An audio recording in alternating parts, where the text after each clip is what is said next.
दिल्ली से लौटने के बाद एमडीसी श्री देबजीत त्रिपुरा ने ग्रेटर तिपरालेन या फिर तिपरालेन धरना की सफलता के बारे में लोगों को बताया।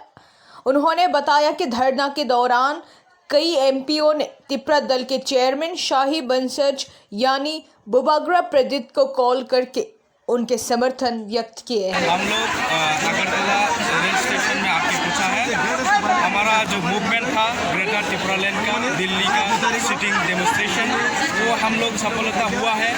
बहुत सारा एमपी हम लोग के साथ हम लोग के बीच में आया है, तो उन लोग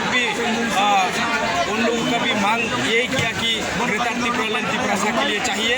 वो लोग भी बोल के गया है, तो वो लोग भी पार्लियामेंट सेशन में वो लोग उठाएंगे, मुद्दा उठाएंगे, इस बारे में बोला है। तो हम लोग बहुत खुश हैं। पहली बार इस बार पहले टाइम कि बहुत सारा एमपीस हम लोग को सपोर्ट किया है, हम लोग बहुत सारा एमपी से सपोर्ट मिला है, तो हम लोग बहुत खुश हैं। हम लोगों का जो डिमांड है ग्रेटर तिपरालेन, हम लोग लास्ट फाइट भी करेंगे, उसके लिए हम लोग रेडी हैं। वो सारा त्रिपुरावासी के लिए बुबाग्रा है, बुबाग्रा हमारा साथ रहेंगे, तो हमारा ग्रेटर तिपरालेन सक्सेस होंगे। धन्यवाद।